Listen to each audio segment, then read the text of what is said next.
Hello everyone, I am Chen. In the last interview, I shared with you the current version of my ideas and gameplay for forming artillery troops. So, in this video, I will share with you my other development ideas and experience and give you the most authentic introduction through personal experience. So, let's get started. In version 5.0, the most efficient way to acquire ground force parts and air force parts for upgrade, and the best way other than spending money, is to participate in various combat-related activities. In the theater of conquest, you can get a considerable amount of parts rewards for killing units with high efficiency and high number of kills, but how to train a troop that is enough to achieve the target rewards.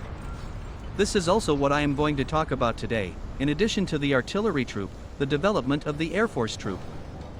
For the training of the Air Force, we first need to determine our operational scope. If I am in a combat situation within 200 kilometers from the base, my ground force units will send 5 units, choose 1 to 2 main battle tanks, and then fill the remaining vacant positions with rocket launchers. And this configuration completely abandons the air defense capability, and it will also cause a problem: how to defend against the enemy's bomber harassment.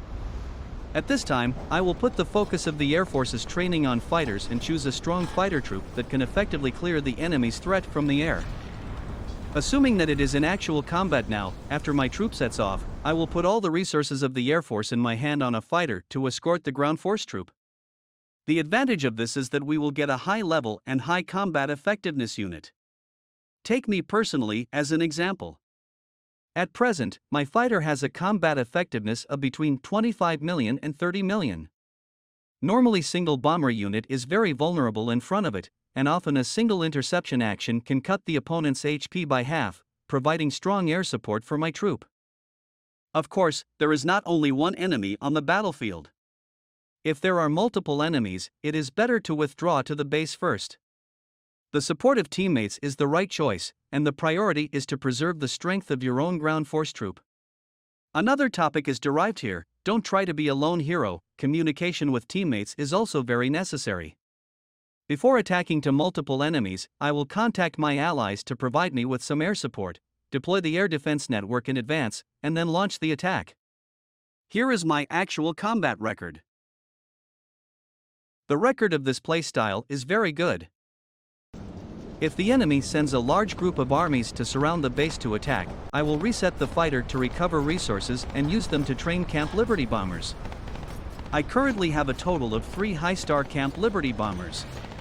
I will use them to deal with the enemy's artillery troops. If the enemy troops' HP is weakened or destroyed, it can prevent the enemy from threatening my base. The rest of the tank units will be handled by the ground force units of me and my allies. If we encounter an opponent whose strength is far superior to ours, we usually choose the playstyle that maximizes our interests, destroying the enemy's troops as much as possible before retreating. Next, let us look forward to the future development. According to the current experience on the battlefield, combined with the communication with other players, some players have already owned the first 9.2 stars unit, and most of them choose the main battle tank, and me too. But the difference between me and them is that my next investment direction is for rocket launchers. I will give priority to training 3 of the rocket launchers and use only a small amount of resources to train the 4th to a state where it can be used as a supplementary firepower. After all, the resources are indeed limited. I made this choice after passing the actual combat test.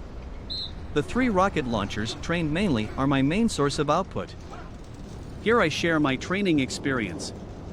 When our troop first awakened, between 8.0 and 8.1, it is best to give priority to consuming parts to upgrade the power grade.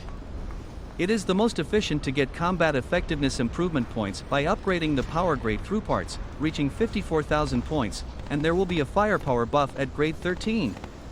And if you want to increase the combat effectiveness points to 84,000 and enjoy the second firepower buff, my suggestion is to upgrade the unit to 9.0, which is the most cost-effective way. As for the 125,000 points required for the third firepower buff, the conditions are quite harsh and require a lot of resources, and at least upgrade to 9.1 to achieve it. Generally, players with insufficient resources are not recommended to pursue this score. 5.0 is a relatively rich version for me, and my combat effectiveness has also been greatly improved, from 130 million to nearly 300 million now, with an increase of about 20 million per season. The growth of my combat effectiveness basically comes from the cultivation of my units. My battlefield performance and high number of kills mainly come from my active attack. I rarely use my bases for defensive counterattacks because rocket launchers are awkwardly positioned on defensive bases, compared to tank hunters and howitzers. I'm a player who likes to attack, and the rocket launcher is a very suitable unit for me. For me, the rocket launcher is a social creature. As long as I pour resources into 9.1 stars rocket launcher, its battlefield performance is not as good as 3 8.2 stars rocket launchers. The single output of the rocket launcher is not outstanding, but once the number increases, the damage will be significantly improved. In previous actual combats, the limit that my current configuration can fight alone is a base with a combat effectiveness of less than 250 million. In medium and long distance battles, this kind of combat ability is very valuable. You can use your own strength to attack the enemy flexibly, which is a means of full deterrence for the alliance and brings more possibilities. So, this is the end of my sharing. Thank you very much for your support all the time, and thank you for watching.